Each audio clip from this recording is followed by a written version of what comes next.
घराचं एंट्रन्स कुठं असावं, की जे राहतं घर आहे त्याला घराचं एंट्रन्स कसं असावं? काही जण बोलतात की पूर्वेला असावं, काही जण बोलतात उत्तरेला छान असतं. नेमकं ह्यामध्ये कन्फ्युजन काय आहे? तुळस ही नेहमी उत्तर ईशान्येला असावी, कारण की आता देवामध्ये कुठले देव असावे, तर मी तुम्हाला एक असं सांगेन की नॉर्मली जे देव हवे ते सांगेन. शरीरात ब्रह्मस्थान बघायला गेलं तर आपली नाभी, ते ब्रह्मस्थानामध्ये कधी टॉयलेट देऊ नका. विराट कोहली 5 नंबर आहे, फिटनेस ठेवलं त्याने. ज्या दिवशी तो फिटनेस सोडून देईल तो क्रिकेटमधनं निवृत्ती होईल. पण एखाद्या घरामध्ये वास्तुशास्त्र किंवा वास्तू दोष आहे हे कसं ओळखायचं? राम रक्षा कवच, हनुमान चालीसा हे ज्यांच्या घरात वाचतं त्या घरामध्ये मोठमोठे दोष पण असतील तरी ते टाळले जातात. छत्रपती शिवाजी महाराजांचं प्रतिमा असेल किंवा त्याची मूर्ती असेल छत्रपती शिवाजी महाराजांची, तर ते ऑफिसमध्ये असेल, घरामध्ये असेल, तर ती कोणत्या ठिकाणी असावी? एक कलर आहे जो कॉमन आहे, ज्यांनी तुमचे 90% वास्तुदोष त्यांनीच अर्धा गायब होतो, तो म्हणजे. नमस्कार, मी Vinayak Khade, founder of Vatsalya group. गेल्या अनेक वर्षापासून मी कन्स्ट्रक्शन क्षेत्रामध्ये कार्यरत आहे. हे सर्व करत असताना मला कन्स्ट्रक्शन क्षेत्रामध्ये बरेच ग्राहक माझे असे प्रश्न विचारतात की हे जे सगळं तुम्ही कन्स्ट्रक्शन करतात तर ते वास्तुशास्त्रानुसार करतात का? तर त्यावेळी माझ्या मनात जे काही मोडके उत्तरं असतात ते मी देत असतो. पूर्वेला दरवाजा पाहिजे, आग्नेयेला अग्नी पाहिजे म्हणजे किचन पाहिजे. तर ह्यानुसार आम्ही अशी उत्तर देत असतो. त्यानंतर मला असं वाटलं की आपण ह्या सगळ्या वास्तुशास्त्रामध्ये काहीतरी शास्त्र आपल्याला माहिती पाहिजे. तर त्यानुसार मी खूप सर्चिंगमध्ये होतो. योगायोगाने एक 10 दिवसापूर्वी माझ्या एक क्लायंट थ्रू मला गौरव सावंत सर यांची भेट झाली आणि त्यांनी जे काही वास्तुशास्त्र मला सांगितलं त्यानंतर मला असं वाटलं की हे वास्तुशास्त्र सगळ्यांना समजलं पाहिजे. जे घरं बांधतात किंवा जे फ्लॅटमध्ये राहतात त्यांना हे सगळ्यांना वास्तुशास्त्र म्हणजे काय ह्याची माहिती 100% मिळाली पाहिजे. म्हणून आज एक चर्चासत्र अरेंज केलं आहे. आज महाराष्ट्रातले सुप्रसिद्ध वास्तुतज्ञ गौरव सावंत सर आपल्यासोबत आहेत. आज आपण त्यांच्याकडून वास्तुशास्त्र म्हणजे काय आणि वास्तुशास्त्राचे गुणदोष काय असतात हे जाणून घ्यायचं आहे. सर नमस्कार. धन्यवाद. जय सियाराम. सर मला सांगा, वास्तू आणि वास्तुशास्त्र म्हणजे काय? पहिली गोष्ट म्हणजे सुरुवात आपण इथून करू की कुठल्याही माणसाला आयुष्यातील सगळ्यात मोलाची जी गोष्ट असते ती म्हणजे त्याचं घर. घर म्हणजेच वास्तू, म्हणजे ज्याच्यामध्ये आपण राहतो. बरोबर. ओके. तर वास्तुशास्त्र आणि वास्तू म्हणजे काय, तर हे 2 शब्द आहेत, वास्तू आणि शास्त्र.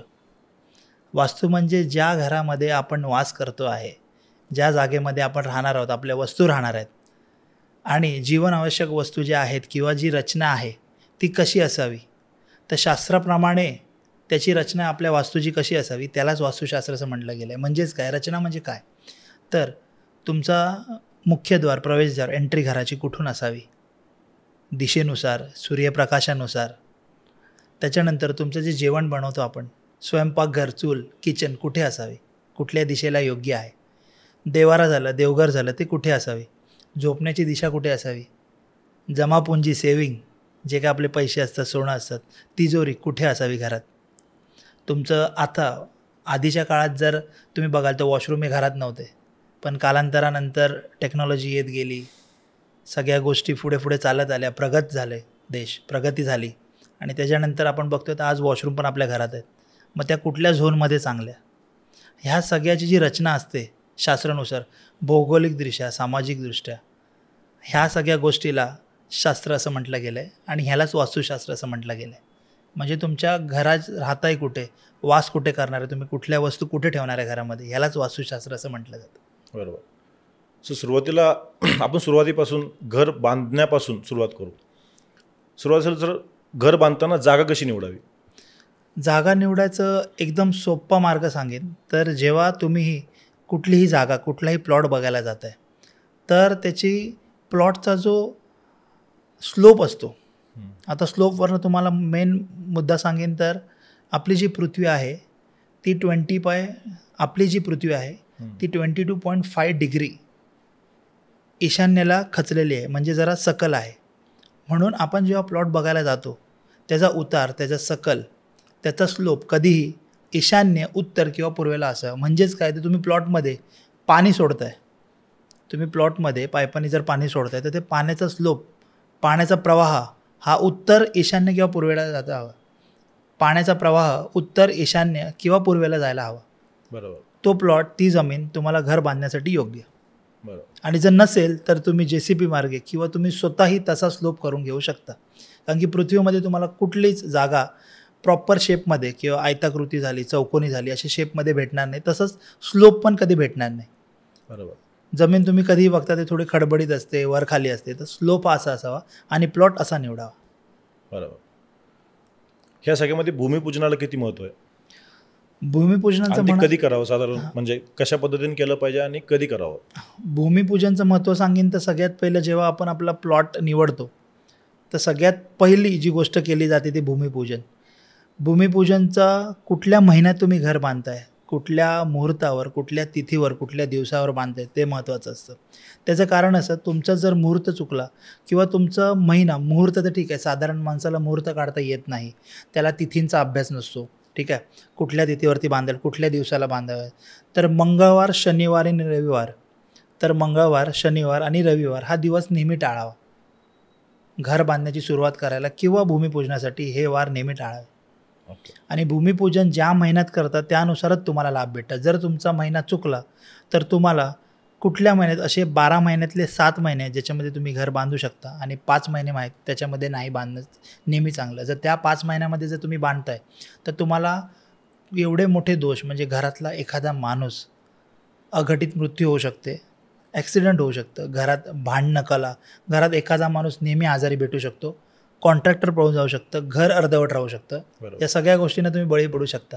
म्हणून कधी पण भूमिपूजन हे वेळ, मुहूर्त, महिना बघूनच करावं. बरोबर.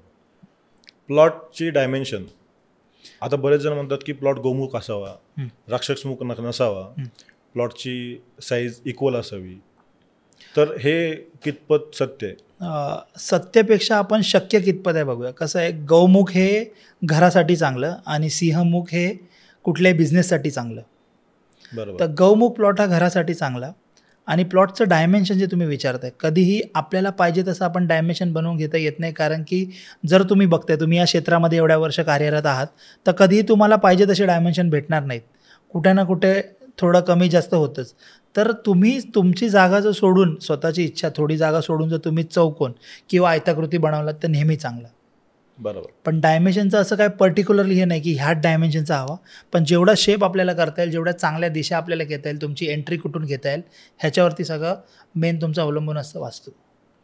गोमुख कसं डिफाईन करतात, राक्षसमुख कसं डिफाईन करतात? गौमुख आणि सिंहमुख. गौमुख म्हणजे तुमची जी एंट्री असते, म्हणजे समजा जिथून तुम्ही एंटर करणार तुमच्या प्लॉटमध्ये, त्याचं एंट्रन्स छोटी असते आणि पाठून जो भाग असतो तसा पुढे आपला भाग जातो, तो मोठा होतो. तो जो गोमुख आहे, ते जो छोटा भाग आहे तो कोणत्या साईडला असावा, कोणत्या तो दिशेला? एंट्रीच्या भागाला, जिथून आपण एंटर करणार आहे. ओके. प्लॉटमध्ये जाण्यासाठी जो एंटर करतोय तो गौमुख जो असतं त्याचं जो मुख आहे प्लॉटचं, म्हणजे एंट्री, मुख म्हणजे एंट्री, तिथून ती छोटी असते. आणि सिंहमुख जो असतो त्याची एंट्रन्स मोठी असते आणि तो पाठून असा निमुळता होत जातो. सिंहमुख कशासाठी छान असतो? आणि बिझनेससाठी सिंहमुख छान असतो. हां, सिंहमुख बिझनेससाठी चांगला, गौमुख घरासाठी नेहमी चांगला. बरोबर. आता हे झालं जागेचं. घराचं एंट्रन्स कुठं असावं, की जे राहतं घर आहे त्याला घराचं एंट्रन्स कसं असावं? काही जण बोलतात की पूर्वेला असावं, काही जण बोलतात उत्तरेला छान असतं. नेमकं ह्यामध्ये कन्फ्युजन काय आहे? घराची एंट्रन्स ही 80% तुमच्या वास्तूमध्ये महत्त्वाची असते. 80% जो रोल असतो, पार्ट असतो, तो एंट्रन्सचा असतो. पहिला आपण घेऊया प्लॉटची एंट्री किंवा कुठल्या दिशेची एंट्री चांगली. एंट्री असं कधीच म्हणता येणार नाही, प्रत्येकाला पूर्वेलाच भेटेल. आता जे शहरीकरण झालं आहे, आता तुम्ही स्वतः बिल्डर आहात, तुम्हाला प्रत्येकाला मी जर सांगितलं की पूर्वेलाच किंवा उत्तरेला द्या, तर ते पॉसिबल नाही आहे. तर प्रत्येक दिशेला काही पदं आहेत, ती 2 पदं जी पॉझिटिव्ह पदं आहेत ती जर भेटली तर चालतात. दुसरी गोष्ट, सगळ्यात बेस्ट एंट्री जर तुम्ही म्हणाल तर तुम्हाला पूर्वेला आणि उत्तरेला बेस्ट एंट्री असते. पश्चिमेला आणि दक्षिणेला आपण नेहमी टाळतो किंवा नाही सांगत, कारण की कसं आहे, दक्षिणेपर्यंत, आग्नेयापासून दक्षिण दिशेपर्यंत आहे तिथपर्यंत एंट्री असेल तर चालून जाते, चांगली नाही चालून जाते. पण जर दक्षिण आणि नैऋत्य त्याच्यामध्ये आली तर तुमचं जे काय आहे, तुमचं पूर्ण, तुम्ही म्हणतात ना, डिस्ट्रॉय होऊ शकता, पूर्ण तुम्ही फ्लश होऊ शकता त्याने. ओके. कारण की तिकडे निगेटिव्ह झोन आहे आणि जर तुम्हाला काही तुमच्या लाईफमधनं काढायचं आहे तर ते त्या गोष्टी तिथे ठेवल्या जातात. म्हणून दक्षिण नैऋत्यच्या जागेवरती दरवाजा नसावा. आणि पश्चिम वायव्य ही दिशा डिप्रेशनची आहे, तर तुम्हाला डिप्रेशनची आहे, तर त्यासाठी ती कधीही दिशा, ती जी दिशा आहे तिथे तुमची एंटर नसावी. तर म्हणून जर तुम्ही जसं विचारलं की एंट्री कुठून असावी, पूर्वेला चांगली, उत्तरेला चांगली, दक्षिणला केव्हा चांगली जर ती तुम्हाला S3 आणि S4 पद भेटते, आणि पश्चिमेला केव्हा चांगली तर ती पश्चिम नैऋत्य म्हणजेच वरुण आणि पुष्पदंत जे देवता आहेत तिथे जर भेटत असेल तर एंट्री चांगली. सर मला एक सांगा, विज्ञान आणि वास्तुशास्त्र ह्याची जोड कशी बरं घालता येईल? विज्ञान आणि वास्तुशास्त्राची जोड जर आपण बघायला गेलो तर आज आपल्या भोवती जेवढं सोशल मीडिया चालू आहे, ठीक आहे, मग तुम्ही कुठलाही ॲप घ्या, म्हणजे गुगल क्रोम ज्याच्यावरती आपण सगळं सर्च करतो, यूट्यूब आहे, हे सगळं ॲप आहे, हे जे जोडलेलं आहे ते सगळं पंचतत्वाशी जोडलेलं आहे. तर ते कसं? तर ओंकारातून, ओम हा शब्द आहे, ओंकारातून ब्रह्मांडाची निर्मिती झाली, ब्रह्मांडातून सृष्टीची निर्मिती झाली, सृष्टीतून पंचतत्वाची निर्मिती झाली आणि त्यातूनच वसुंधरा साकार झाली, म्हणजे ती आपली पृथ्वी. तर पंचतत्व म्हणजे काय? आपल्या शरीरामध्ये पंचतत्व आहेत. आपण शरीर हे पूर्ण पंचतत्वाने बनलेलं आहे. तर कुठलं? तर जल, वायू, अग्नी, पृथ्वी आणि आकाश. तर कसं? तर जल म्हणजे 75% पृथ्वीवरती पाणी आहे आणि आपल्या शरीरात पण तेवढंच आहे, 70 ते 75% पाणी आहे. वायू म्हणजे काय? तर ही झाडं आपल्या आजूबाजूला जी दिसतात ती निसर्गात झाडं. आणि आपल्या शरीरात बघायला गेलं तर वायू म्हणजे आपण ज्याने ऑक्सिजन घेतो आहे, जे आपले श्वास चालू आहेत, तो आपला वायुतत्व आहे. तर तुम्ही अग्नी बघायला गेलात तर अग्नितत्व म्हणजे आग, जी आपल्या शरीरामध्ये जठर अग्नीमध्ये आहे, पोटामध्ये. आणि जर तुम्ही बाहेर बघायला गेलात पंचतत्वात तर पाण्यापासून जेव्हा आपण पाणी देतो एका बिजेला ते झाड बनतं, झाडं तोडून कापून आपण आग लावतो, त्याला अग्नितत्व. अग्नीतून येतो पृथ्वीतत्व. पृथ्वीतत्व म्हणजे काय? आपल्या शरीरातील पृथ्वीतत्व म्हणजे सगळ्यात जड भाग म्हणजे कुठला? तर हाडं आणि आपली मांस शरीरातलं. आणि निसर्गात बघायला गेलं तर जेव्हा जलापासून वायू बनतो, झाड बनतो, पाण्यापासून झाड कापून आपण आग पेटवतो, अग्नितत्व. अग्नीपासून त्यानंतर होते ती राख, जी पृथ्वीत मिळते. आणि आपले शरीर पण एक दिवस जळून जाणार आहे, ते पृथ्वीतच मिळणार आहे. तर ती जी राख असते, आपले मेटल्स, आपले मिनरल्स सगळे आपल्याला पृथ्वीतूनच मिळतात. त्या राखेतून जी भाष्पा निर्माण होते, वेपर, ती जाते आकाशात, त्याचे ढग निर्माण होतात आणि पाऊस पडतो, तो आकाशात. तसे पंचतत्वाचे जे आहेत, ह्या पंचतत्वाचे प्रत्येकाचे कलर्स आहेत. जसं आज आपण बसलो ह्याच्यावरती लाल कलर आहे, हा अग्नितत्वाचा आहे. तर तसेच जलतत्वाचं, पाणी जेव्हा तुम्ही बघता तुम्हाला कुठला कलर दिसतो पाण्याचा? ब्लू. निळा कलर. आणि निळ्या कलरचे जे शेड आहेत, किंवा तुम्ही रात्रीचं बघता तर काळा कलर पण पाण्याचा दिसतो. रात्रीचं तुम्ही कधी बघितला तर बीचवर, तर काळा, ग्रे शेड, राखाडी आणि निळा हा जलतत्वाचा कलर आहे. जर वायुतत्वाचा कलर कुठल्या आपल्या पाठीचा आहे बघा, कुठला कलर आहे? हिरवा. वायुतत्व, ज्यातून आपल्याला ऑक्सिजन भेटतं. जर तुम्ही अग्नितत्वाचा कलर, आग तुम्हाला लाल दिसते. पृथ्वी तत्वाचा जर कलर बदला, पृथ्वी, मातीचा कलर पिवळा कलर आहे. आणि आकाश तत्व, आकाश आपल्याला नेहमी सफेद, लाईट ब्लू आणि सफेदच दिसतं. ते पंचतत्व आहेत. ह्या तत्वांचा वापर मी असं सांगू शकत नाही की त्यांनी बघितलं आहे, नाही बघितले, पण तुम्ही कुठलेही ॲप घ्या, आपल्या आज चालू आहेत. यूट्यूब तुम्हाला माहिती आहे कुठला कलर वापरतो? रेड कलर आहे लोगो. गुगल क्रोमचा लोगो बघा, त्याच्यात पंचतत्व आहेत. कसे? तर आकाश तत्व आहे, म्हणजे तुमचा जो बॅकग्राऊंड आहे तो व्हाईट आहे, म्हणजे आकाशाच्या खाली सगळे तत्व आहेत. बरोबर? आज आपण बसलो आकाशाच्या खाली, तुमची पृथ्वी खाली आहे, तुमचं जलतत्व खाली आहे, झाडं पृथ्वीवरती आहेत. बरोबर? जल, वायू, अग्नी, पृथ्वी हे खाली आहेत आणि आकाश. त्याचे कलर काय आहेत? Red, green, yellow, blue. आणि आकाश तत्वाचा जो बॅकग्राऊंड आहे, गुगल क्रोमचा लोगो बघताय ते तुम्ही, यूट्यूब बघताय व्हाईट अँड रेड, इंस्टाग्राम बघताय, हँगआउट, गुगल मीट, जेवढे ॲप आहेत तुम्हाला हे 5 कलरच दिसणार. त्या पंचतत्वाच्या कलरांची जोड आणि पंचतत्वातच सगळं होणार आहे. निसर्ग सगळं पंचतत्वानीच आहे. एक दिवस आपण या ब्रह्मांडात विलीन होणार, तेव्हा हे पंचतत्वातच विलीन होणार आहे. तर हे निसर्गाची, वास्तूची आणि विज्ञानाची अशी जोड आहे. बरोबर. मग हे सगळं बघत असताना हे वास्तूमध्ये कसं वापरलं जातं हे विज्ञान? हो, तर वास्तूमध्ये बघायला गेलात तर दिशा एवढ्या महत्त्वाच्या आहेत की प्रत्येक गोष्टीला दिशा आहे. आज तुम्ही बघा, पंचतत्वांच्या दिशा आहेत, जे मी आता तुम्हाला पंचतत्व सांगितलं, पंचतत्वांच्या दिशा आहेत, 12 राशींच्या पण दिशा आहेत. मला तुम्ही सांगा कुठल्या गोष्टींना दिशा नाहीत? 9 ग्रहांना पण दिशा आहेत. बरोबर. म्हणून म्हटलं जातं, म्हणून मी नेहमी म्हणतो, जर तुमची दिशा बरोबर असेल तर आयुष्याची दशा बरोबर राहते. बरोबर. मग वास्तुशास्त्रामध्ये कोणती दिशा महत्त्वाची आहे? वास्तुशास्त्रामध्ये प्रत्येक दिशेला एक महत्त्व दिलेलं आहे. प्रत्येक तत्वाची एक दिशा आहे, प्रत्येक ग्रहाची एक दिशा आहे. तुम्हाला तत्वांबद्दल आधी दिशा सांगेन. जलतत्वाची दिशा आहे उत्तर. पूर्वेला आपलं वायुतत्व आहे, आग्नेयाला आणि दक्षिणेला आपले अग्नितत्व आहे, नैऋत्यला पृथ्वीतत्व आहे आणि पश्चिमेला आकाशतत्व आहे. तर ह्या तत्वांची अशी जोड आहे, हे तत्वांची ह्या दिशा आहेत. त्यानुसार आपण वास्तूमध्ये जसं जलतत्व आहे, म्हणजे जल म्हणजे पाणी म्हणजे थंड, जलतत्व हे उत्तरेला आहे. म्हणून घरातल्या कुठल्याही घराच्या उत्तरेला तुम्ही जाताय, कुठल्याही घराच्या उत्तरेचा वरंडा, उत्तरेचा जो कंपाऊंड, बाल्कनी तुम्ही काय म्हणाल, तिथे तुम्ही थंडावाच फील करणार. पूर्वेला जेव्हा जाताय तुम्ही, ते वायुतत्वाचं आहे. म्हणून पूर्वेला एंट्री का, तर पूर्वेपासून सूर्यदेव, सूर्यनारायणाचं सकाळी जेव्हा आपण दर्शन घेतो तर सूर्याचे प्रकाश सकाळी सकाळी अल्ट्राव्हायोलेट रेस ते घरात आले पाहिजे. म्हणून आपले पूर्वज नेहमी सांगत गेलेत दरवाजा कुठे असावा, पूर्वेला. त्याच्यानंतर येतो आपण आग्नेय दिशेकडे, अग्नितत्वाकडे. तर तुमचं जे किचन आहे ते अग्नितत्वाकडे का हवं, तर अग्नितत्वाची जी दिशा आहे आणि तुमचं जे जेवण बनतं, जे अन्न आपण बनवतो, त्याच्यामध्ये जुन्या काळी आधी ह्या सगळ्या गोष्टी, फ्रीज येते सगळं नव्हतं, मायक्रोवेव्ह ओव्हन येते. तर जेवण बनल्यानंतर जेवणामध्ये छोटे मोठे जंतू, बॅक्टेरिया हे निर्माण होऊ नये म्हणून 12चं जे ऊन असतं, 12 वाजताचं जे ऊन असतं ते त्याच्यामध्ये यायला पाहिजे आणि जेवण लवकर नासावं नाही. त्याच्यानंतर आहे पृथ्वीतत्व, जिथे जडत्व हवं. जडत्व म्हणजे काय, तुमची जाड भिंत.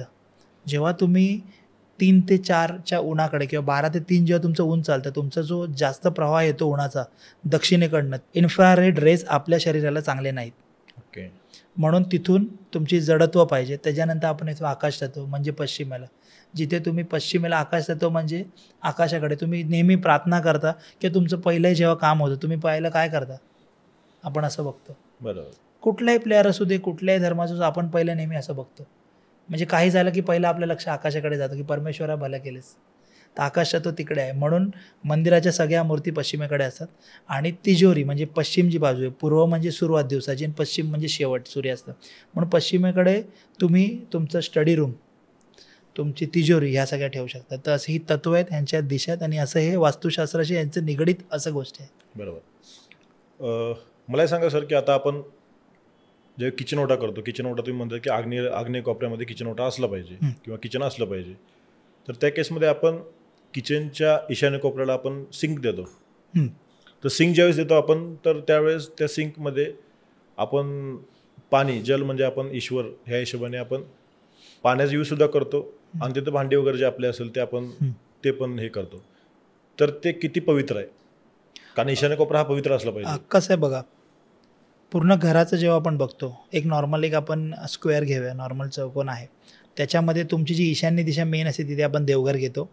किचनच्या ईशान्य म्हणजे जो येतो तो, जर तुम्ही पूर्णपणे जेव्हा तुम्ही ग्रीड करता, जेव्हा नकाशा पूर्णपणे काढता, तेव्हा ती जागा असते तुमची पूर्व आग्नेय, म्हणजे ईस्ट साऊथ ईस्ट. बरोबर. तो 16 पदांमधला किंवा 16 दिशांमधला, पद नाही म्हणता येणार, 16 दिशांमधला निगेटिव्ह झोन मानला गेला आहे. कोणता? जे तुम्ही आता मानला सिंक. ओके. किचनची जी ईशान्य दिशा घेतो, जेव्हा तुम्ही पूर्ण मेजरमेंट घेता, ती दिशा येते ईस्ट साऊथ ईस्ट, म्हणजेच पूर्व आग्नेय, जी चर्निंगची दिशा आहे. ओके. तर तिकडे तुम्ही, म्हणून ते सिंक तिथे का बनवलं जातं, जर आग्नेय कोपऱ्यामध्ये तुमचा सिंक आला, जर आगेवरती पाणी आलं म्हणजे काय होणार आहे, आग राहणार आहे नाही. आग विझणं म्हणजे तुमच्या पैशावरती नुकसान. ज्या ज्या आग्नेय कोपऱ्यामध्ये सिंक आहेत त्यांच्या घरामध्ये तुम्ही एकतरी आजारी माणूस बघणार, काय ना काय घटित झालेलं असणार, काय ना काय अघटित झालेलं असणार, अपघात झालेले असणार, पैसे टिकत नसणार घरामध्ये, पेमेंट थांबत असणार कस्टमरचे, ह्या गोष्टी होतात. म्हणून आग्नेय दिशेला ती शेगडी पाहिजे. जो किचनचा ईशान्य आहे तो पूर्ण जेव्हा तुम्ही ग्रीड करता तो पूर्व आग्नेय असतो आणि तिथे सिंक चालतं. पूर्व आग्नेय असतो, तिथे सिंक चालतं. त्याला ईस्ट साऊथ ईस्ट म्हणतात इंग्लिशमध्ये. आणि म्हणून तिथे सिंक दिले. म्हणून सांगितलंय किचनमध्ये राहिल्यावर ईशान्येला पाणी, जलतत्व हे पावित्र्यचं आहे आणि म्हणून भांडी तिथे ठेवू नये. भांडी घासून तुम्ही साफ ठेवावं. किचन ओट्याचा कलर, ग्रानाइटचा कलर कोणता पाहिजे? आता बऱ्याच ठिकाणी आपण ब्लॅक कलर वापरतो, तर तो कितपत योग्य आहे? आणखीन तो नसेल तर दुसरा कोणता कलर यूज करता येईल त्या? ओके. किचन ओटा हा जर तुमचं पूर्वेपासून किंवा उत्तरेपासून आग्नेयपर्यंत किचन असेल तर हिरवा कलर असावा. तर का? तर मगाशी मी तुम्हाला तत्वांचं सांगितलं. तर प्रत्येक तत्व एका तत्वापासून दुसरा तत्व बनत गेलं आहे. तसंच प्रत्येक तत्वाचं 2 तत्वांशी मैत्री आहे आणि 2 तत्वांशी शत्रुत्व आहे. कसं? तर पाण्यापासून झाड बनतं, झाडेपासून आग बनते, आगापासून राख आणि मग परत त्याची स्टीम, आकाश आणि पाऊस. तर जलतत्वाचं हे झाडाबरोबर चालेल, कारण की जलापासून झाड बनतं. जलाचं आगेबरोबर चालेल, पाण्याची आणि आगाची दोस्ती होऊ शकते? नाही होऊ शकत. मग तसं पाण्यापासून जर तुम्ही बघताय तर कलर, जसं मी जलतत्वाचा तुम्हाला कलर सांगितलं, जलतत्वाचा कलर आहे ब्लू, ग्रीन आणि ब्लॅक. तर जर आग आहे, अग्नी आहे, त्याच्या खाली काळा कडप्पा म्हणजे आगेवरती पाणी किंवा पाण्यावरती आग आली तर चालणार आहे का? नाही, तुमचं नुकसान होणार आहे. म्हणून ते हे बॅलन्स कसं केलं जातं? तर जलतत्वाची दोस्ती आहे पूर्वेकडे म्हणजेच वायुतत्व आणि आकाशतत्व, दुश्मनी आहे पृथ्वीतत्व आणि अग्नितत्वाबरोबर. तसंच वायुतत्व म्हणून काय, दोघांना बॅलन्स करायला. तो जलाबरोबर जातो आणि आगेबरोबर पण जातो. बरोबर. तर वायुतत्वाशी दोस्ती आहे जल आणि अग्नी, दुश्मनी आहे पृथ्वीतत्व आणि आकाशतत्व. तसंच अग्नितत्वाचं वायूबरोबर चालतं आणि पृथ्वीबरोबर चालतं, आकाश आणि जलाबरोबर चालत नाही. आपण तत्वांचं जसं म्हणालो तसं ह्या पृथ्वीचे निर्माता जगतपिता, आपण पहिलं क्रिएटर बोलू, त्याच्यानंतर सस्टेनर आणि डेस्ट्रॉयर. तर ब्रह्मा विष्णू महेश, ब्रह्मांचं काम आहे निर्माण करणं, जन्माला घालणं. विष्णूंचं काम आहे तुमचं आयुष्यात जन्मापासून मृत्यूपर्यंत तुम्हाला पालनहार करणं, नेणं.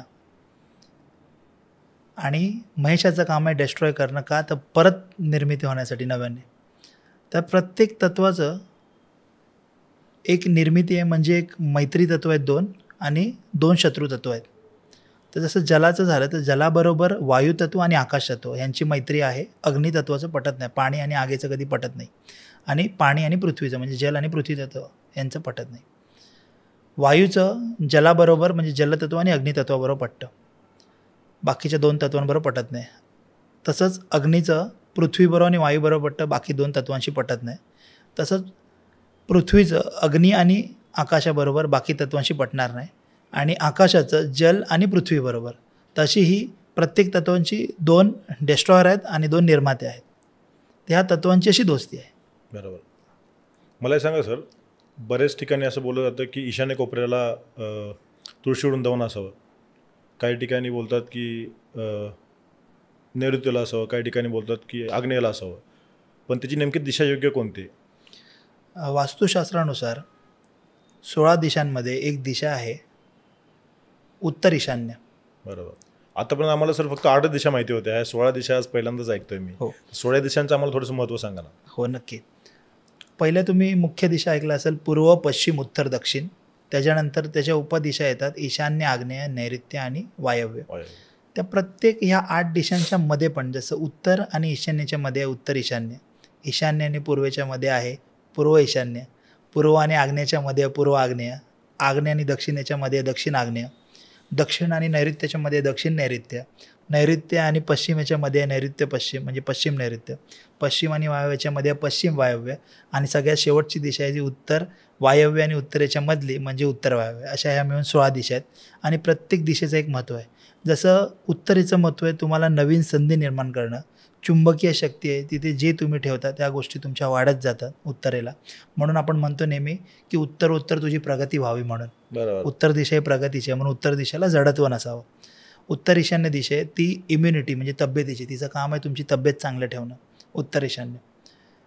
ईशान्याची दिशा जी आहे ती तुमचं निसर्गाचा सगळ्यात पहिला जो सूर्यकिरण आहे तो जो दिसत नाही आपल्याला तो ईशान्येला पडतो. म्हणजे तुमच्या आयुष्याची सुरुवात ईशान्येपासून होते आणि ईशान्येपासून तुमच्या आयुष्याची सुरुवात ईशान्येपासून होते, दिवसाची सुरुवात ईशान्येपासून होते. तुमचं डोकं, वास्तुपुरुषाचं डोकं हे ईशान्येला आहे. म्हणून ईशान्य तुमचं काम करते माइंड क्लॅरिटी. तुमच्या आज आपण ह्या पॉडकास्टला बसलो, तुमच्या दिवसाची कामं किंवा आयुष्यातली सगळी कामं तुमची इथून चालू होतात. डोक्यात जेव्हा विचार येतो चांगला तेव्हाच माणूस कामाला लागतो. तर ईशान्य दिशेचं काम आहे डोकं, क्लॅरिटी, विजन चांगलं ठेवणं. पूर्व ईशान्याचं काम आहे तुमचं क्रिएटिव्हिटी चांगले ठेवणे. तुमचं क्रिएटिव्हिटी कशी आहे काय आहे त्याचं काम. पूर्वेचं काम आहे तुम्हाला जगाशी जोडण्याचं.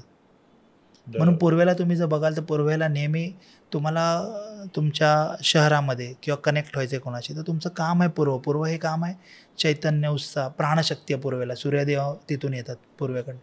पूर्व आग्नेयचं काम आहे चर्निंग करणं, चर्निंग किंवा ॲनालायझिंग. जर रिसर्च टीम असेल कुठल्या ऑफिसमध्ये तर ती पूर्व आग्नेयाला असावी. आग्नेयचं काम आहे तुमच्या शुक्रग्रह म्हणजे तुमचं रोलिंग, पैशाची जी रोलिंग आहे, पैसा आणणं तुमच्याकडे, पैसा टिकवून ठेवणं, तुमचे पेमेंट्स आहे, हे आग्नेयचं काम आहे. दक्षिण आग्नेय तुमचं काम आहे पॉवर आणि कॉन्फिडन्सचं. तुमची जी पॉवर आणि कॉन्फिडन्स आहे ती दक्षिण आग्नेयाला आहे. दक्षिण काम करते तुमच्या यश, मान, कीर्ती आणि रिलॅक्सवर. म्हणजे दक्षिण राजाची दिशा ही दक्षिणेला असते. बरोबर. आणि झोपल्याला रिलॅक्स व्हायचं आहे, तुम्हाला झोपायचं असेल तर दक्षिण दिशा ही नेहमी चांगली. तुमच्या दक्षिणेला जर तुम्ही बघाल, जगाचं दक्षिण घ्या, फेमस आणि पैसा. भारताचं दक्षिण घ्या, फेमस आहेत, पब्लिसिटी आहे, पैसा आहे. टॉलिवूड, हॉलिवूड, बॉलिवूड इंडस्ट्री सगळी जेवढी बघता तुम्ही, पण तुम्ही साऊथ जेव्हा बघता भारताचं, तुम्ही बघा त्यांचे मूवीज किती चालतात. महाराष्ट्राचं साऊथ घ्या, मुंबईचं साऊथ घ्या, तुम्हाला नेहमी यशमान कीर्ती आणि मोठी लोकच भेटणार. बरोबर. दक्षिण नैऋत्य तुम्हाला जे काय नको आहे आयुष्यामध्ये, जे काय घालवायचं आहे ते दक्षिण नैऋत्य. म्हणून दक्षिण नैऋत्य निगेटिव्ह झोन आहे. तिथे तुमचं तिजोरी किंवा झोपण्याचं डोकं आलं तर तुम्ही आयुष्यात भरपूर दुःख कष्ट तुम्हाला झेलायला लागणार आहेत. नैऋत्याला तुमचं पृथ्वी तत्व आहे. नैऋत्याला घरातला सगळ्यात वयस्कर माणूस, मास्टर बेडरूमचं कुठे कुठे गैरसमज झाला आहे, मिसअंडरस्टँडिंग झाली आहे की मास्टर बेडरूममधले घरातला कमवता असं नाही. मास्टर पृथ्वी तत्व तिकडे आहे, तिकडे नैऋत्य दिशा तिथे आहे. तिथे स्टेबिलिटी म्हणजे मूळ तुमचं रूट कुठून आहे, म्हणजे आपलं मूळ म्हणजे आपले आजोबा किंवा जे मोठे थोर व्यक्ती आपल्या घरात आज आहेत आपल्याबरोबर, त्यांची दिशा आहे ती पृथ्वी तत्व. तर पृथ्वी तत्व ही तुमच्या रूट्सची आहे, स्टेबिलिटीची दिशा आहे. त्याच्यापुढे येतात पश्चिम नैऋत्य. पश्चिम नैऋत्यचं काम काय, तुमची कुठलीही गोष्ट तुमच्याकडे आहे ती तशीच्या तशी सेव्हिंग करणं किंवा वाढवणं, म्हणून तिथे तिजोरी. पश्चिम दिशा तुमची इच्छापूर्ती आणि गेन्स आहे. तुम्ही पुण्याचं पश्चिम बघा, तुम्हाला तिकडे सगळे बिझनेस उभे दिसणार. पश्चिम दिशा इच्छापूर्तीची गेन्स. इच्छापूर्ती म्हणजे काय, प्रत्येक इच्छापूर्ती देवता आहेत महाराष्ट्रामध्ये, भारतामध्ये, त्यांची मूर्ती, त्यांचं पाषाण तुम्हाला पश्चिमेलाच दिसणार. पुण्यात जावा, मुंबईत जावा, महाराष्ट्रात किंवा भारतात कुठेही जावा. त्याच्यानंतर आहे पश्चिम वायव्य, जी तुमची निगेटिव्ह झोन आहे, ती तुमची डिटॉक्सिफायची झोन आहे. तर तिकडे म्हणून सांगितलं जातं तिथे वॉशरूम किंवा सेप्टिक टँक आलेली चालते. त्याच्यानंतर जी दिशा आहे ती वायव्य. वायव्य दिशा ही सपोर्टची आहे. वायव्य दिशा ही आपली आई आहे, जी आपल्या कुठल्याही कामामध्ये नेहमी आपल्याला सपोर्ट करते, कळत न कळत. बरोबर. त्याच्यानंतर आहे उत्तर वायव्य दिशा, संतान प्राप्तीसाठी चांगली, म्हणून तिथे लग्न झालेल्यांचं बेडरूम तिकडे असावं. पण 15 वर्षाच्या वरती मुलगा तिथे झोपू नये, कारण की तो चंचल होऊ शकतो, चुकीच्या मार्गाला जाऊ शकतो. अशा 16 दिशांचं महत्त्व आहे विनायकजी. बरोबर. आता जसं तुम्ही मला तुळशीचं विचारलात तर मी तुम्हाला 16 दिशा सांगितल्या. म्हणजे तुळशीचं जेव्हा तुम्ही विचारलात मला, तुळस ही नेहमी उत्तर ईशान्येला असावी, कारण की उत्तर ईशान्य हे तुमच्या तब्येतीवर काम करतं. तुळस ही औषधीच मानली गेली आहे. आणि तुळशीची दिशा ही उत्तर ईशान्य किंवा ईशान्येच्या आजूबाजूस, म्हणजे पूर्व ईशान्य किंवा उत्तर ईशान्य असावी. जर तुमचा दरवाजा पूर्वेकडनं आहे तर पूर्वेकडून जर तुम्ही बाहेर येत आहे तर डाव्या हाताला असावी, म्हणजे तुमची ती ईशान्येच्या दिशेला आली, पूर्व ईशान्य. तुमचा दरवाजा जर उत्तरेला असेल तर उत्तरेकडनं जेव्हा बाहेर येता तेव्हा उजव्या हाताला तुमच्या ईशान्य दिशा असते आणि तिथेच उत्तर ईशान्य दिशा आहे. बरोबर. म्हणून तुळस ही उत्तर ईशान्य किंवा पूर्व ईशान्य असलेली चांगली. ईशान्य कोपऱ्यामध्ये देवघर असावं, त्याची दिशा कोणती असावी, आणि देवघरामध्ये मूर्ती किंवा देव कोणते असावेत, आणखीन कोणते नसावेत. ओके, बघा, प्रत्येक ईशान्य दिशा ही आपण वास्तुपुरुषाचं डोकं आहे. आणि जेव्हा आपण डोकं किंवा आपल्या वरती एखाद्याला आपण मानतो, मग ते आपले आईवडील असतील, गुरु सद्गुरू असेल, परमेश्वर असेल, तर भगवंताला आपण नेहमी आपल्या वरतीच बघतो. तर म्हणून ही दिशा ईशान्य दिशेची डोक्याच्या वर आहे, म्हणून ते डोक्याच्या इथे आपण देवारा ठेवतो. देवाची पूजा करताना तुमचं मुख पूर्व किंवा उत्तरेकडे चालतं किंवा ईशान्येला चालतं. आता देवामध्ये कुठले देव असावे, तर मी तुम्हाला एक असं सांगेन की नॉर्मली जे देव हवे ते सांगेन, कारण की प्रत्येक गावागावात गावराटी रूढी परंपरा वेगळ्या आहेत. आपल्याकडे एवढ्या पोटजाती आहेत, हिंदू मराठांमध्ये पण किंवा हिंदू जातीत पण, आपल्या सनातन धर्मामध्ये. तर कुठले कुठले देवता असायला हवे, तर सगळ्यात पहिले तुमच्याकडे पाहिजे आराध्य दैवत, ज्यांना वरदान आहे की कुठलेही काम, कुठलीही गोष्ट सुरू व्हायच्या आधी तुझी पूजा केली जाईल, ते म्हणजे गणपती बाप्पा.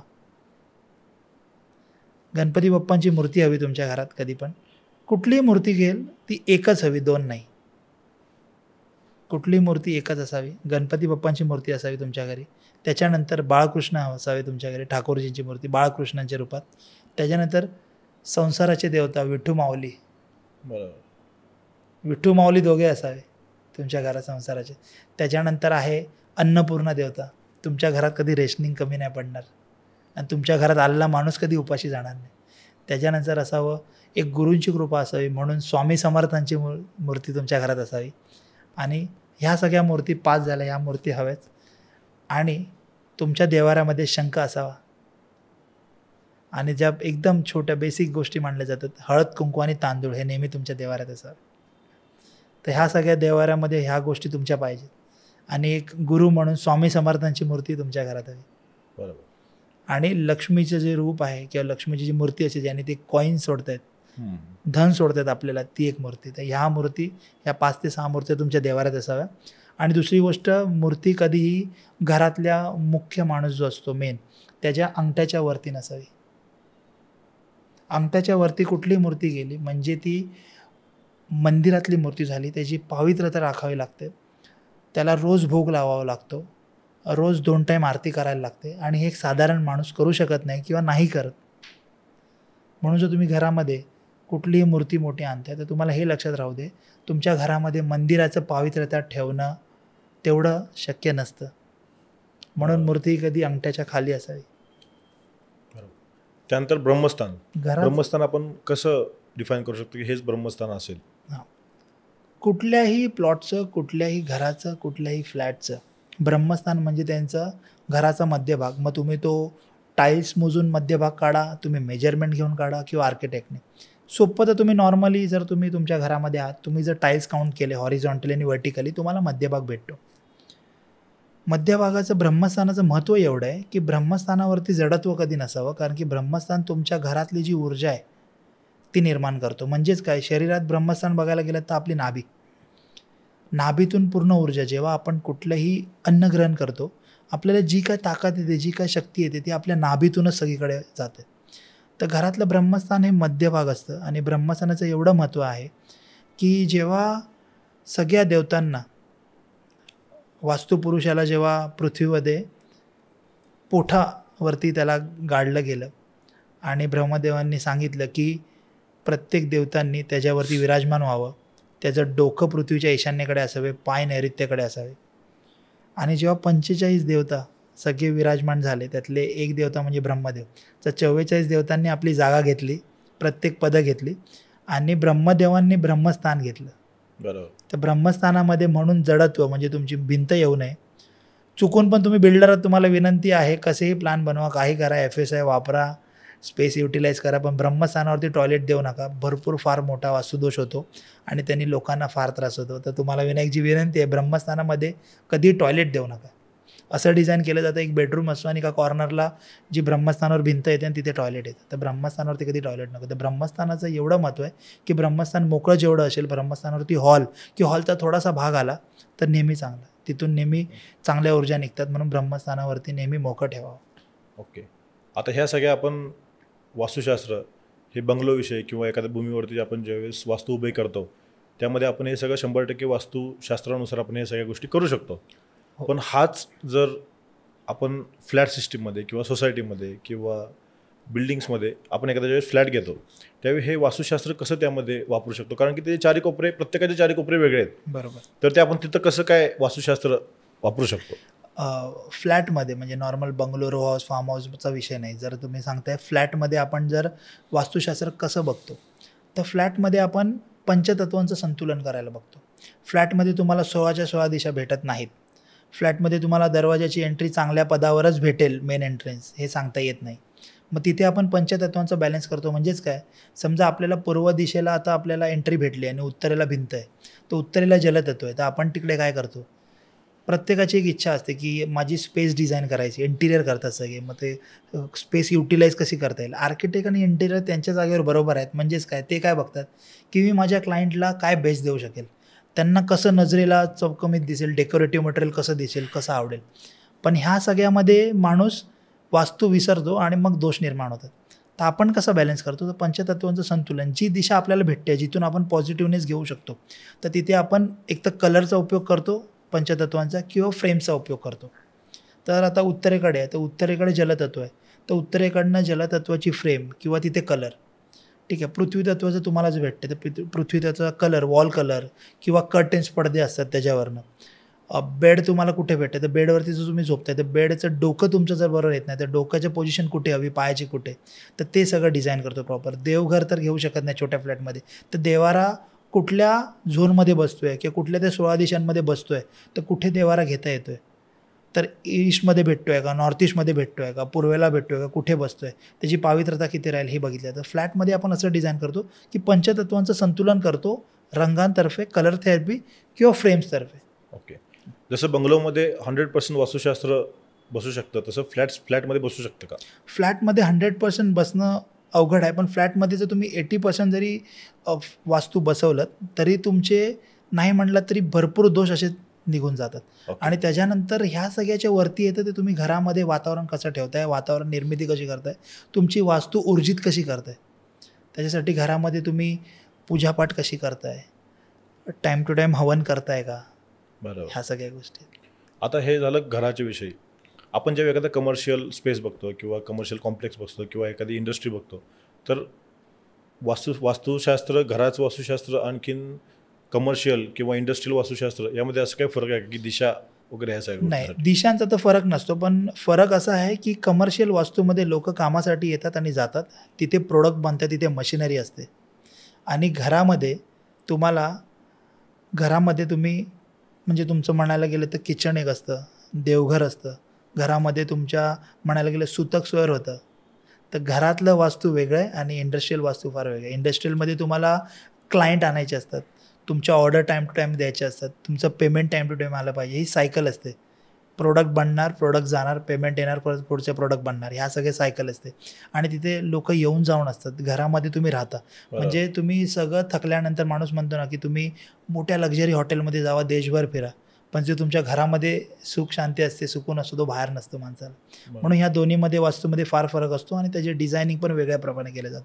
जसं तुमच्या मशिनरी कुठे येणार, तुमचं अकाउंट टीम कुठे बसणार, तुमचा बॉस कुठे बसणार, मेन कंपनीचा MD CEO आहे जसं तुम्ही तुमच्या कंपनीचे आहात, तर ते कुठे बसणार, तुमचे डिझायनिंग टीम कुठे बसणार, तुमची मार्केटिंग रिसर्च टीम कुठे बसणार, तुमची अकाउंट टीम कुठे बसणार, तुमचं प्रोडक्ट कुठे बनणार, प्रोडक्ट कुठे डिझाईन होणार, प्रोडक्टची पॅकेजिंग कुठे होणार. हे इंडस्ट्रियल आणि ऑफिस वास्तू वेगळे.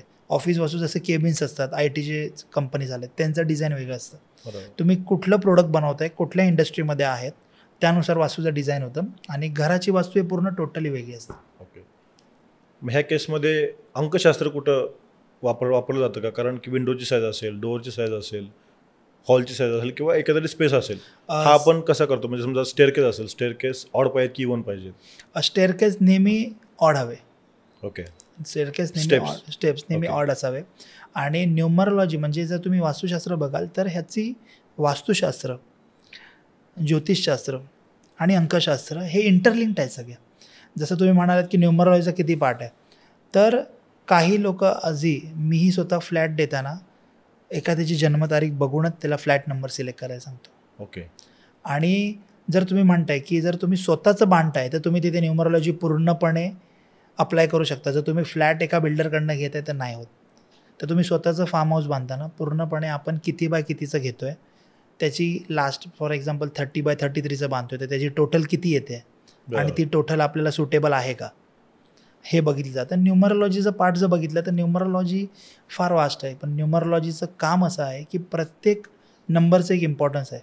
तर तुम्ही आता न्यूमरोलॉजीचा टॉपिक काढला तर तुम्हाला मी एक थोडं बेसिक सांगतो थोडक्यात की 1 नंबरचं काम आहे, सूर्याचं काम आहे. 1 नंबर हा सूर्यग्रहाचा आहे आणि 1 नंबरचं काम आहे नेहमी सुपरविजन आणि लीडर राहणं. 2 नंबर हा मून आहे, चंद्राचा, शांत शीतल क्रिएटिव्हिटीचा नंबर आहे. 3 नंबर हा गुरुचा नंबर आहे. 3 नंबर हा नॉलेजेबल नंबर आहे. ज्यांची बर्थडे 3 असते म्हणजे मुलांक, त्यांना नॉलेज जाम असतं. 4 नंबर आहे राहू. हां, 4 नंबर हा राहूचा नंबर आहे. राहू तुम्हाला जेवढा इल्युजन देतो, भ्रमात ठेवतो, पण तुम्ही प्रॉपर काम केलं तर राहू तुम्हाला फार फेम देऊ शकतो. जसं आज आपण सांगायचं तर आपले जे अमित शाह जे आहेत त्यांची पण बर्थडे 4 आहे. बरोबर. 5 नंबर मर्क्युरीचा नंबर आहे. 5 नंबर हा फिटनेसचा नंबर आहे. समज 5 नंबर बुद्धाचा कारक आहे. 5 नंबर विराट कोहली 5 नंबर आहे. फिटनेस ठेवलं आहे त्याने. ज्या दिवशी तो फिटनेस सोडून देईल तो क्रिकेटमधनं निवृत्ती होऊन. फिटनेस त्यांच्याकडे डोकं शार्प असतं 5 नंबरवाल्यांचं. 6 नंबर हा शुक्राचा नंबर आहे. 6 नंबर तुम्ही बघाल तर ज्यांच्या लाईफमध्ये 6 नंबर आहे किंवा ज्यांना 6 नंबरचा सपोर्ट आहे, लक्झरी भरपूर असतं. 7 नंबर हा केतूचा नंबर आहे. 7 नंबर हा इंट्युशनचा नंबर आहे, अंतर्ज्ञान. धोनी, MS धोनी DRS घ्यायच्या आधीच तो आधीच सांगायचा DRS घ्यायचा. अंपायरचा 1 वेळेस निर्णय चुकेल पण त्याचा नाही चुकायचा. किंवा त्याची इंट्युशन पॉवर एवढं होतं की तो कुठलीही मॅच कुठल्याही मोमेंटला फिरवायचा. त्यांच्या डोक्यातलं तुम्ही समजू शकत नाही. 8 नंबर शनीचा नंबर आहे. शनीचा ग्रह आहे 8 नंबर. 8 नंबर हा सगळ्यात वृद्ध ग्रह आहे, म्हणजे सगळ्यात म्हातारा. आपण म्हणतो ना घरात एखादी आजी आजोबा असते जी आता फक्त बेडवर आहे, तिला आपण खायला देतो, पण तिचे अनुभव असे असतात की ते गुगल नाही सांगू शकत, ते सांगू शकतात. बरोबर. जे तुम्हाला गुगल. 8 नंबर हा शनीचा नंबर आहे. 8 नंबरवाल्यांना जेव्हा शनिदेव तयार करतात, ज्यांचा नंबर 8 आहे किंवा ज्यांची टोटल 8 आहे, 8 नंबर तुम्हाला वयाच्या 30 ते 35मध्ये तयार करणार. पण जेव्हा तुम्ही तयार होणार तर तुम्हाला एवढं नॉलेज असणार की तुम्ही त्याच्या पुढे परत तुम्हाला कसली कमी नाही पडणार. 9 नंबर हा फिनिशर आहे. 9 नंबर हा मंगळचा आहे, 9 नंबर मार्स आहे. ज्यांच्याकडे 9 नंबर आहात तुम्ही जर बघाल तर 9 नंबर पॉलिटिशियन्स जास्त फळतो. ज्यांच्याकडे सगळ्यात जास्त जमिनी असतात ते 9 नंबरवाले असतात. बरोबर. तर हे असं अंकाचं आहे गोष्ट. बरोबर. त्यानंतर बरेच जण म्हणतात की जिथं आपलं एंट्रन्स आहे तिथं आपली पायपुसणी वगैरे जे आपण म्हणतो तो रेड कलरचा असला पाहिजे. तर तो खरंच रेड कलरचा असला पाहिजे की त्यामागे असं अजून दुसरं काय आहे? त्यामागे असं आहे की रेड कलरचं जो मॅट आहे जर तुमचा दरवाजा आग्नेयापासून दक्षिणेकडे असेल तर रेड मॅटिंग चालतं. जसं आता तत्वांचे मी कलर सांगितले, पूर्व, पश्चिम, उत्तर, दक्षिण. पूर्वेला हिरवा, पश्चिमेला निळा किंवा आकाशी चालेल, उत्तरेला ब्लू किंवा ग्रीन चालेल, दक्षिणेला किंवा आग्नेयापासून दक्षिणेपर्यंत रेड चालतो आणि दक्षिणेपासून नैऋत्येपर्यंत किंवा पश्चिम नैऋत्येपर्यंत पिवळा कलर चालतो. तर हा तत्वांनुसार कलर आहे. तर तुमचं ह्या ठिकाणी कुठेही असेल, पूर्वेला हिरवा, उत्तरेला निळा, दक्षिणेला आग्नेला लाल, जसं मॅट सांगितलं किंवा पाय पुसणं. जर तुम्ही कलर वाईज जर प्रॉपर जे डेली पुसण्यासाठी असं ते नाही पाय पुसणं, पण जे मॅट तुम्ही नॉर्मल ठेवणार आहे तिथे चालणार नाही ते भरपूर दिवस, हे या कलरानुसार पाहिजे. बरोबर. पृथ्वी तत्वाकडे किंवा नैऋत्येकडे पिवळा आणि पश्चिमेकडे सफेद किंवा निळा चालेल. ओके. साधारण सर फर्निचर जे आपण लेआउट करतो किंवा इंटिरियर आपण ज्यावेळेस करतो तो फर्निचरचा लेआउट कसा असावा किंवा बसण्याची दिशा कोणती असावी, टी व्ही कोणत्या साईडला हवा किंवा आपण जे किचनमध्ये समजा क्रॉकरी युनिट जे बनवतो ते साधारण कोणत्या दिशेला असायला हवं? ओके. तर पहिला आपण सुरुवात करू हॉलवरून. जेव्हा तुमचा हॉल येतो तर हॉलमध्ये कधीही दक्षिण दिशेला वजनदार सोफा चालेल. ओके. तुम्ही जेव्हाही बसता 2 दिशा नेहमी कुठल्याही कामासाठी चांगल्या. मग तुम्ही जेवताना किंवा अभ्यास करताय, तुम्ही बोलताय किंवा तुम्ही काय बघताय, टी व्ही युनिट हा तुमच्या पूर्वेकडे बेस्ट, सेकंड बेस्ट उत्तरेकडे. कारण की जेव्हा तुम्ही बघता तेव्हा तुमची नजर पूर्वेकडे किंवा उत्तरेकडे असते. घरातला जो सोफा असतो सांगितलं मी, सोफा कम बेड, किंवा त्याच्यात तुम्ही जास्त काय वजन भरणार तो दक्षिण किंवा पश्चिमेकडे असावा हॉलच्या. ठीक आहे.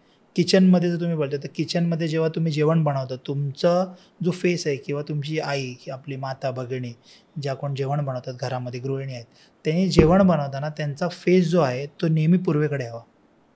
आणि त्यांची जी भांडी आहेत किंवा जे काय तुम्ही म्हणालात की जे बोर्ड्स बनवतो आपण इंटेरियर बनवताना ते नेहमी उजव्या हाताला असावं. म्हणजे तुम्ही जेवण बनवताय पूर्वेकडे बघून आग्नेयाला उभ्या तर तुमच्या राईट साईडला उजवीकडे साऊथ साईड येईल. मग साऊथ साईड, हा साऊथ ईस्ट किंवा साऊथ साईडला तुम्ही ते कबाट जे बनवतात ते बनवू शकता. काही ठिकाणी असं बोललं जातं की ते राक्षसमुख आहे, साऊथ म्हणजे राक्षसमुख आहे. साऊथ मुख नाही म्हणून सांगितलं मी की जेवण बनवताना तुमचं किचन साऊथ ईस्ट किंवा आग्नेयाला असू दे, तुमची फेसिंग तुम्ही कडप्पा असा बनवायचा की तुमची फेसिंग ईस्टलाच हवी.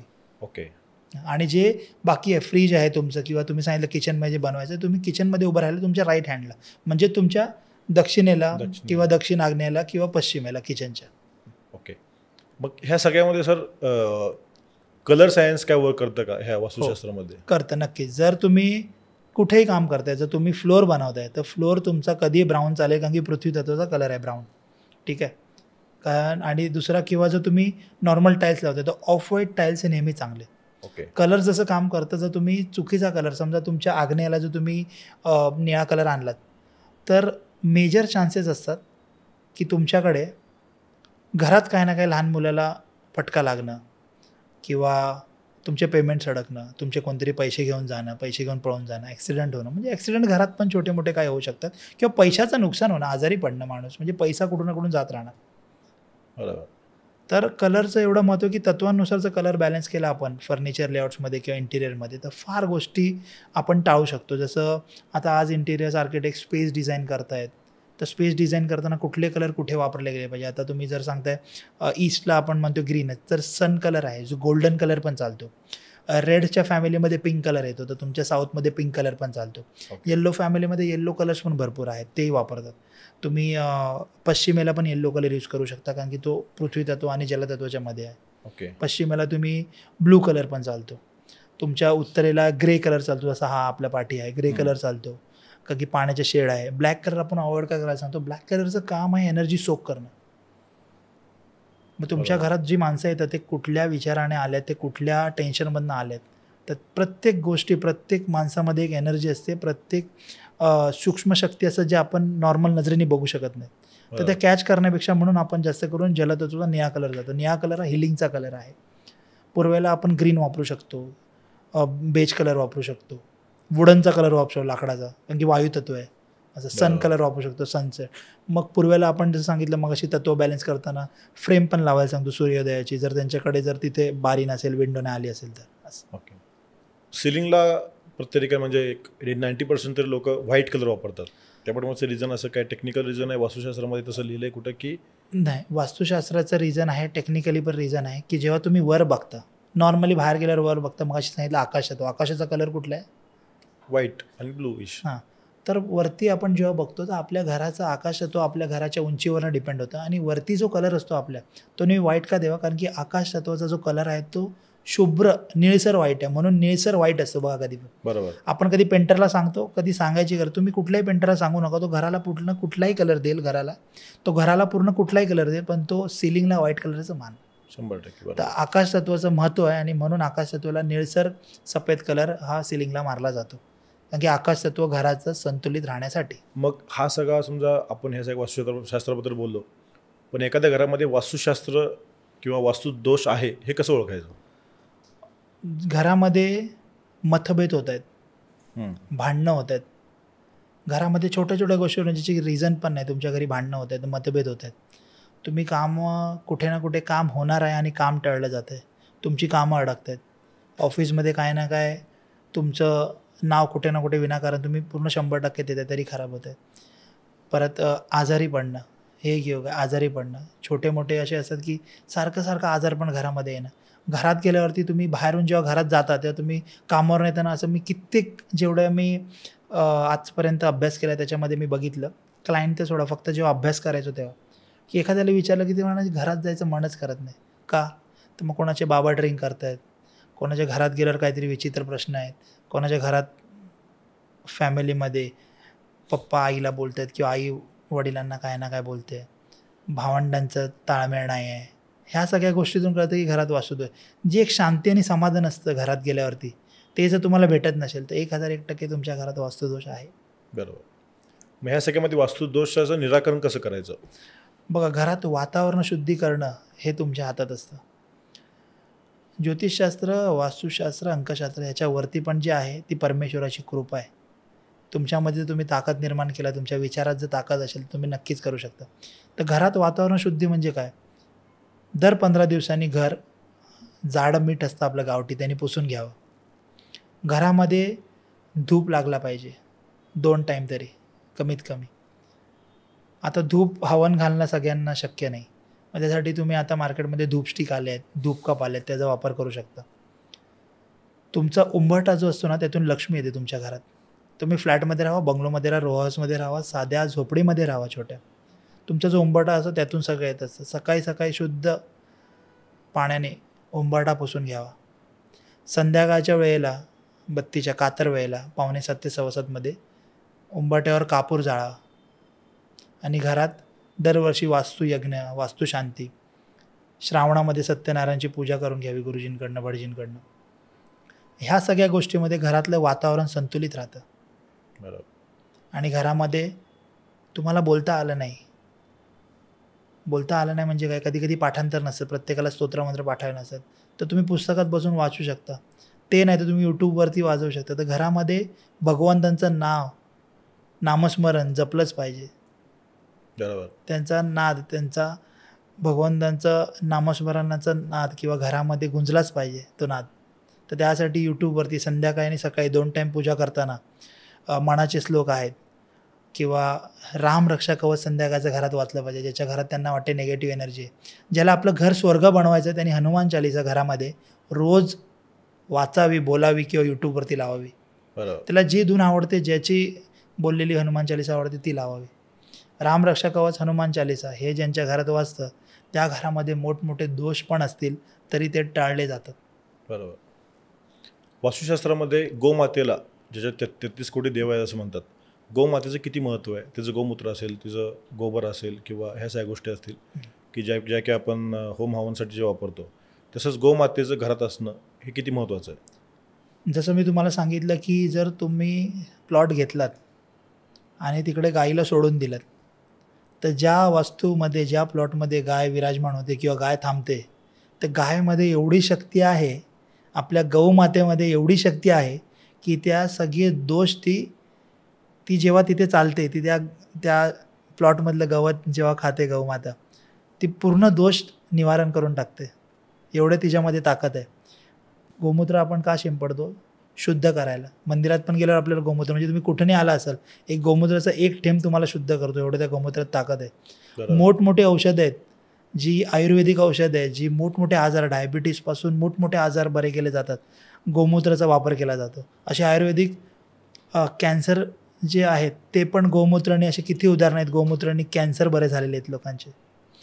परत तुम्ही सांगितलं गौराई, शेण आहे गाईचं, जसं मी तुम्हाला होम सांगितलं, होम करायला, तर गौराई जी आहे, गौराई, ती जर तुम्ही गौराईचे आपण म्हणतात ना इंग्लिशमध्ये कावडंगचे केक असतात, ती जर घरात लावलात आणि भीमसेनी कापूरचा चुरा करून जर रोज घरात संध्याकाळी ठेवलात, तुमच्या घरात कोणतेच वास्तुदोष होणार नाही. तुमच्या घरात कुठलेच वास्तुदोष होणार नाही. एवढं गौमातेचं वास्तूमध्ये काय, या ब्रह्मांडात गौमातेचं एवढं ते महत्त्व आहे. तर कुठलाही प्लॉट घेतलात तर गौमाता गाय जर तिथे चरायला तुम्ही सोडलात तर तुमचे अर्धे वास्तुदोष तिचे गायब होतात. सर, एक मगाशी बोलताना मी तुम्हाला बोललो होतो की कलर सायन्सविषयी आपण बोलत होतो. तर रेग्युलर जर कलर आपल्याला जर मारायचा असेल तर तो साधारण कोणता असला पाहिजे? ओके, सगळ्यांनाच पंचतत्वानुसार कलर करणं, वॉलपेपर, वॉल कलर किंवा स्पेस डिझाईन करणं पॉसिबल नसतं. तर पूर्ण घराला एक कलर द्यायचा आहे. तर तुम्ही आत्तापर्यंत जेवढे मोठमोठे राजवाडे किंवा मेन्शन्स बघाल बाहेरगावी जे असतात, किंवा ब्रिटिश युगात जे मेन्शन्स होते बाहेरगावी, तर एक कलर आहे जो कॉमन आहे, ज्याने तुमचे, मला वाटतं, वास्तुदोष निर्माण होत नाहीत. जेणेकरून माझा असा अभ्यास आहे की 90% वास्तुदोष त्यांनीच अर्धा गायब होतो. तो म्हणजे ऑफ व्हाईट किंवा बेज कलर. त्याच्यामध्ये शेड सांगायची तर मॉर्निंग ग्लोरी म्हणून एक शेड आहे एशियन पेंटची, ती सगळ्यात बेस्ट. म्हणजे जो मला जो कलर त्याचा मी अभ्यास केला, जो माझ्या घरालाही कलर आहे त्याचं सांगतोय, म्हणून तो मॉर्निंग ग्लोरी म्हणून शेड आहे एशियन पेंट्समध्ये, किंवा आणि कुठल्या कंपनीमध्ये पण भेटत असेल, पण मॉर्निंग ग्लोरी हा कलर नेहमी बेस्ट. ऑफ व्हाईट किंवा बेज कलर किंवा मॉर्निंग ग्लोरी हा कलर मारावा. हा कोणीही आपल्या घराला, बंगल्याला किंवा कुठेही मारला तरी काही प्रॉब्लेम नाही. ओके. ह्यानंतर सगळ्यात शेवटचा एक प्रश्न तुम्हाला, जो आमच्या सगळ्यात जिव्हाळ्याचा प्रश्न आहे, आमच्या दैवताचा प्रश्न आहे. छत्रपती शिवाजी महाराज आमचेही दैवत आहेत. छत्रपती शिवाजी महाराजांचं प्रतिमा असेल किंवा त्याची मूर्ती असेल छत्रपती शिवाजी महाराजांची, तर ते ऑफिसमध्ये असेल, घरामध्ये असेल, तर ती कोणत्या ठिकाणी असावी? की कारण तो आमच्या सगळ्यांचा एक ऊर्जा स्तोत्र आहे, जो आम्हाला प्रत्येक ठिकाणी ऊर्जा देत असतं की नाही, तुमची मॅनेजमेंट असेल, मॅनेजमेंट स्किल असेल, किंवा तुमचे डे टू डे तुम्ही कसं राहिलं पाहिजे, कसं वागलं पाहिजे समाजात, त्याची एकनिष्ठता, ह्या सगळ्याचं एक ऊर्जा स्तोत्र आहे. तर ते तुम्ही कशा पद्धतीनं सांगू शकता की ते कुठं असलं पाहिजे? हो, वास्तुशास्त्रानुसार आणि माझ्या अभ्यासानुसार महाराजांची फ्रेम, महाराजांची जागा, तशी राजांचा राजा आहेत ते महाराज छत्रपती शिवाजी महाराज. तर राजाची दिशा ही दक्षिणेला असते. दक्षिण ही राजाची दिशा आहे. तर तुमच्या हॉलच्या किंवा ऑफिसच्या दक्षिण दिशेला महाराजांची फ्रेम तुम्ही लावू शकता, ज्याने तुमचं यश, मान, कीर्ती आणि तुमचं इन्स्पिरेशन नेहमी जागा राहणार, आणि तुम्ही त्यांच्या ऊर्जा स्रोत जे तुम्हाला हवं आहे ते तुम्हाला नेहमी भेटत राहणार. महाराजांच्या विषयी अजून एक प्रश्न, जर तुम्ही गड किल्ले बघितले असतील, किंवा आमचे रायगड असेल किंवा आमचा पन्हाळगड असेल, असे गड किल्ले आहेत, तर ते महाराजांनी त्यावेळेस वास्तुशास्त्राच्या हिशोबानेच सगळे केले होते का? हो. असं कुठं तुम्हाला असं जाणवलं की आतापर्यंत की गड किल्ले जे आहेत ते वास्तुशास्त्राप्रमाणेच त्यांनी बांधलेले आहेत? हो. महाराजांबरोबर त्यावेळी जी माणसं होती त्यांचं सबकॉन्शियस माइंड, म्हणजे त्यांना डायवर्ट कोण करू शकत नव्हतं, तेवढी कट्टर माणसं होती. बरोबर. आणि तेही किल्लेही तुम्ही जर बघाल तर कुठलाही गाईड जेव्हा तुम्हाला किल्ल्याबद्दल सांगतो, दरबार असायचा, जे मेन स्थान ब्रह्मस्थान असायचं, ते नेहमी उंच असायचं आणि मोकळं असायचं. गाईड तुम्हाला कधीच वॉशरूम दाखवत नाही किंवा कुठे वॉशरूम होते सांगत नाही, कारण की वॉशरूम हे कधीच घरात किंवा बंगल्यामध्ये किंवा किल्ल्यामध्ये कधीच जवळ नसायचं. दुसरी गोष्ट, कुठलेही किल्ले वास्तूनुसारच आहेत, कारण की जेवढे मी किल्ले फिरले, तुम्ही आता शिवनेरी किल्ला गेलो, रायगड किल्ला गेलो, तर शिवनेरी किल्ल्यावरती एक मंदिर आहे. त्या मंदिराच्या उत्तरेला किंवा त्या किल्ल्याच्या उत्तरेलाच ते पाण्याचा हौद आहे, जिथे उत्तरेला जलतत्व असतं. ज्यांचे ज्यांचे किल्ल्यांचे दरवाजे आहेत, भले चारी बाजूनी दरवाजे असणार, तर कुठला दरवाजाने महाराज एंट्री करणार, राजे कुठून एंट्री करणार, ह्याचंही महत्त्व होतं. तुमचा भंडारखाना कुठे आहे ह्याचंही एक जागा होती. तुमचं अन्न शिजणार कुठे आहे, म्हणजे आपण चूल म्हणू, किचन म्हणतो आता, ते कुठे असणार आहे. महाराजांची बसायची दिशा ही दक्षिणेलाच असायची. बरोबर. आणि ते उत्तरेकडे बघायचे. महाराजांकडे सगळे बघताना दक्षिणेकडे बघायचे, म्हणजे राजा दक्षिणेला असतात. बरोबर. तर हे किल्ले पण वास्तूनुसारच बांधले गेलेत. आणि महाराजांकडे त्यावेळी जी माणसं होती त्यांना दिशेंचा, सूर्यप्रकाश कुठून येणार, सूर्याची ऊर्जा काय आहे, जमिनीतली जी पृथ्वी तत्वाची ऊर्जा काय आहे, मॅग्नेटिक पॉवर आज जे म्हटलं जातं, मॅग्नेटिक एनर्जी, गुरुत्वाकर्षण जी शक्ती आहे ती, सूर्य कसा फिरतो, कसा मावळतो, दक्षिणेला कधी येतो, तेव्हा कुठल्या बाऱ्या किंवा तिथे खिडकी पाहिजे का, बरोबर. थंडावा कुठून येणारा, हा तेव्हा अभ्यास होता. आणि गडकिल्ले पण महाराजांच्या माणसांनी वास्तूनुसारच बांधलेले. म्हणजे वास्तुशास्त्र त्यावेळेपासून आहे. त्यावेळीपासून युगायुगापासून वास्तुशास्त्र चालत आलेलं आहे. जसं मी तुम्हाला मगाशी म्हणलो, ओंकारातून ब्रह्मांड, ब्रह्मांडातून सृष्टी, त्यातून हे पंचतत्व, आणि या पंचतत्वातूनच मानवाची निर्मिती झाली. मानव म्हणजेच आपले ऋषीमुनी, ज्यांनी भौगोलिक सामाजिक अभ्यास करत ह्या गोष्टी समजल्या. मानवाच्या 3 मूलभूत गरजा आहेत, त्याच अन्न, वस्त्र आणि निवारा. बरोबर. तर अन्न त्याला शेती करून किंवा झाडातून भाजीपाला भेटतो, फळं भेटतात.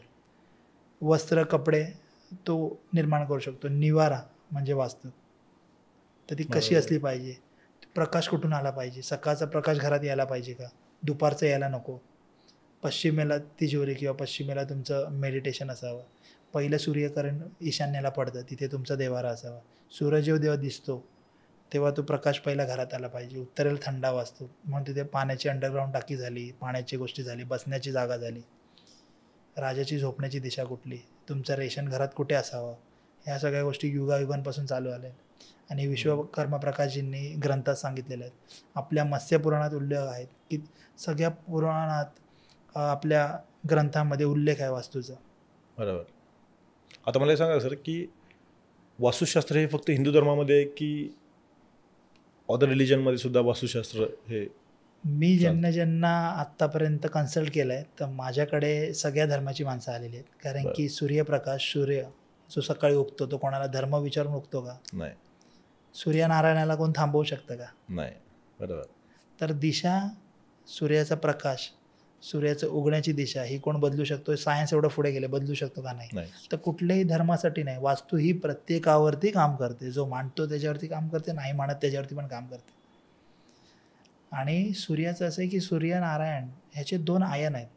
कसं होतं, नॉर्मल माणूस जेव्हा पूर्व बघतो तो सूर्य जिथून येतो तीच पूर्व बघतो, पण 6 महिने, वर्षाचे 6 महिने उत्तरायण असतं आणि 6 महिने दक्षिणायन. म्हणजे काय, सूर्यनारायणाचे 2 आयन, उत्तरायण आणि दक्षिणायन. त्याला नॉर्थ सॉल्स्टाईस किंवा सॉलिस्टाईस म्हणतात, किंवा साऊथ सॉल्स्टाईस किंवा सॉलिस्टाईस, असे 2 प्रोनाऊन्सिएशन आहेत त्याचे. तर उत्तरायण आणि दक्षिणायन. तर उत्तरायणच्या वेळी सूर्य थोडासा उत्तरेकडे टिल्ड असतो आणि दक्षिणेच्या वेळी थोडासा दक्षिणेला. म्हणून गावाकडे तुम्ही म्हणालात, माणसांना विचारलं की ते सांगणार की आता थोडा दिवस इथून येत होता, जरा आता सूर्य असा आहे.